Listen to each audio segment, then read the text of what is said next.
Good afternoon, everyone. Today we will discuss question number 4 of worksheet 8.2. Fourth question is ABCD is a trapezium. Here ABCD is a trapezium in which AB is parallel to DC and BD is the diagonal. E is the midpoint of AD. It is given, and a line is drawn through E parallel to AB. E line से E जो point है that is the midpoint of AD and through this line E a line segment is drawn. एक line जो है वो draw की है which is parallel to AB, intersect कर रही है BC को at point F. Show that F is the midpoint of BC. तो आपने ये prove करना है कि F जो है that is also the midpoint of BC. Now this diagonal BD, it divides this trapezium into two triangles, and triangles are DAB triangle and BCD triangle. In triangle DAB, E is the midpoint of AD. It is given that, and EG line segment is parallel to AB because it is given that EF is parallel to AB. So the part of EF line segment is EG, and EG is also parallel to AB. And by the converse of midpoint theorem, G is also the midpoint of the line segment BD. Because what do you mean by converse or midpoint theorem? If line segment is drawn or a line is drawn through one midpoint of any one side of a triangle is parallel and parallel to the third side, it bisects the second side also. कि मतलब एक mid point है और वहां से एक line segment draw की जाती है और लाइन सेगमेंट जो है वो पैरेलल है थर्ड साइड के, तो ये लाइन सेगमेंट का जो दूसरा पॉइंट है वो ट्राइंगल की थर्ड साइड को क्या करता है, बाइसेक्ट करता है. It means G bisects the line segment BD. तो G is also the mid point of BD. Bisect कर रहा है मतलब टू इक्वल पार्ट्स में डिवाइड कर रहा है, तो जी भी क्या बन जाएगा, मिड पॉइंट. ठीक है. Now in the second triangle BCD triangle, G is the mid point, अभी आपने प्रूव किया. And this line segment EF is parallel to AB. AB के पैरेलल है, ये गिवन है आपको. तो GF is also parallel to AB. GF is parallel to AB, and it is a trapezium. AB is parallel to DC. So all the three line segments are parallel. GF, here I am writing GF is parallel to DC. So this line segment GF is parallel to DC. Now G is the midpoint of the line segment BD and GF line segment is parallel to DC. Therefore by the converse of midpoint theorem, F is also the midpoint of the line segment BC. ये midpoint है और midpoint से जो line segment draw की है वो CD के parallel है, तो F भी क्या बन जाएगा, midpoint of the line segment BC. ठीक है. तो यही आपको प्रूव करना था that F is the line midpoint of the line segment BC. Now the next sum is in a fifth question, in a parallelogram ABCD parallelogram, E and F are the midpoints of E and F are the midpoints of the line segment AB and DC respectively. Show that the line segment AF, this line segment AF and EC trisect the diagonal BD. ये इस question में क्या given है, एक तो ABCD is a parallelogram और E और F जो है वो मिड पॉइंट है AB लाइन सेगमेंट और DC लाइन सेगमेंट के, और BD जो है दैट इज द डायगोनल, और A से इस मिड पॉइंट F को ज्वाइन कर रखा है और C वर्टेक्स से E मिड पॉइंट को ज्वाइन किया है. तो ये जो दो लाइन सेगमेंट आ गई ना AF और CE, वो BD लाइन सेगमेंट को डायगोनल को क्या कर रहा है, ट्राइसेक्ट कर रहा है. ट्राइसेक्ट का मतलब है कि 3 इक्वल पार्ट्स में डिवाइड कर रहा है. ठीक है. तो what you have to prove here, DP is equal to PQ is equal to BQ, ये प्रूव करना. तो सबसे पहले क्या है कि ABCD is a parallelogram, and parallelogram क्या होता है कि AB is parallel to CD and AB is equal to CD. One pair of the equal opposite side is parallel and equal. Parallel and equal. AB is parallel to CD and AB is equal to CD.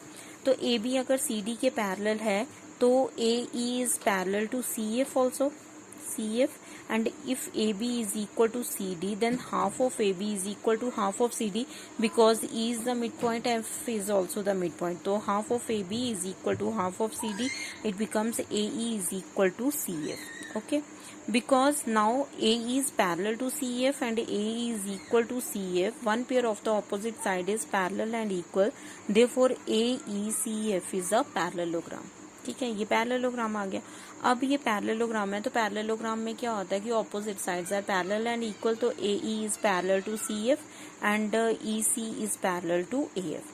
Now the triangle DCQ, ये दो triangles ले लिया आपने, DCQ triangle, ठीक है, इसको shade कर रही हूँ DCQ ट्राइंगल, और यहाँ से ले लेंगे आप BAP ट्राइंगल। ये दो ट्राइंगल्स ले लेने, इन दोनों ट्राइंगल्स में बात करना है। इन द ट्राइंगल DCQ, ये देखो DCQ triangle, F is the mid point, ये आपको गिवन है, और ये P पॉइंट है, ठीक है, ये P पॉइंट है, और एक मिड पॉइंट से लाइन सेगमेंट जो ड्रॉ कर रखी है that is FP is parallel to CQ। ये अभी आपने किया कि ये पैरेललोग्राम है, तो FP is parallel to CQ, so by the converse of mid point theorem P is also the mid point of the line segment DQ।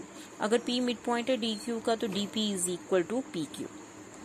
Okay, now in the triangle BAP triangle, E is the midpoint and the line segment is drawn through this midpoint EQ, and this line segment EQ is parallel to AP because AECF is a parallelogram and opposite sides are parallel.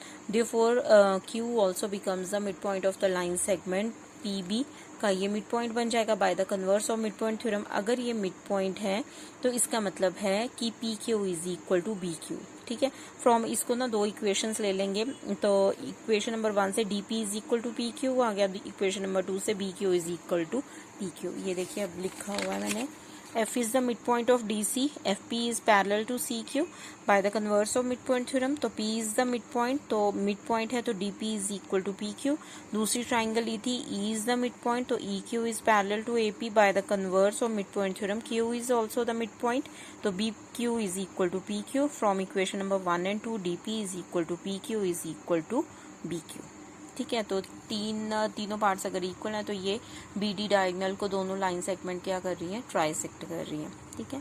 Last question, ABC is right angle, ABC is a triangle, ये देखिए ABC is a triangle right angle at C, a line through the mid point M of the hypotenuse, hypotenuse पे एक M point है that is the mid point.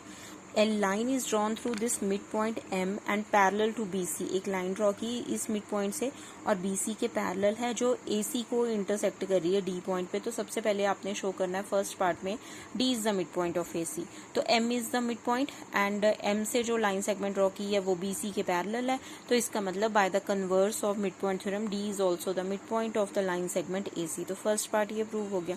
Second आपने prove करना है MD perpendicular on AC, MD जो है वो 90 degree के एंगल बना रहे हैं AC के ऊपर, तो यहाँ पे आपने 90 डिग्री के एंगल प्रूव करना है। तो 90 डिग्री के एंगल के लिए देखो ACB जो है वो राइट एंगल ट्राइंगल है, C पॉइंट पे 90 डिग्री का एंगल है, और MD जो है that is parallel to BC, ये दोनों लाइन सेगमेंट पैरेलल है। तो एंगल ACB अगर 90 डिग्री है तो एंगल ADM भी कितना होगा, 90 डिग्री।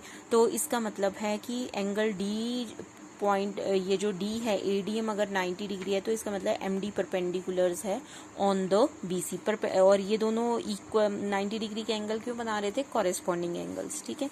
तो इसको मैंने 1 ले लिया था, इसको 2, तो 1 is equal to 2 corresponding angles MD perpendiculars on BC। Third point है आपका CM is equal to MA is equal to half of AB, ये आपने प्रूव करना है। तो CM is equal to MA is equal to half of B। तो सबसे पहले ना CM को ज्वाइन नहीं किया हुआ था हमने, तो इसको ज्वाइन करेंगे CM। तो ये दो ट्राइंगल्स में डिवाइड हो गया, ADM ट्राइंगल और CDM ट्राइंगल। इन दोनों ट्राइंगल्स को आपने कॉन्ग्रुएंट प्रूव करना है। तो D is the mid point proved above, तो AD is equal to CD आ गया, ठीक है। फिर DM is equal to DM क्या है, कॉमन है, और यहाँ पे एंगल जो है वो ये वाला एंगल आपने लेना है D पॉइंट पे, angle ADM is equal to angle CDM, या 1 इज इक्वल टू 3 कर दिया, ठीक है। नंबरिंग करनी है तो नंबरिंग कर सकते हैं। तो बाय SAS से दोनों ट्राइंगल्स क्या होंगी, कॉन्ग्रुएंट। अगर ये दोनों ट्राइंगल्स कॉन्ग्रुएंट है तो CPCT से आपने करना है CM is equal to AM। अगर CM और AM इक्वल है और M जो है वो मिड पॉइंट है AB का, तो AM को और कैसे लिख सकते हैं, हाफ ऑफ AB, और AM जो है CM के इक्वल है, तो AM is equal to CM is equal to half of AB, ठीक है। तो ये था आपका चैप्टर 8.2 और 8th चैप्टर क्वाड्रिलेटरल। तो इसी के साथ आपका सिलेबस जो है मिड टर्म का वो खत्म होता है, ठीक है। Thank you.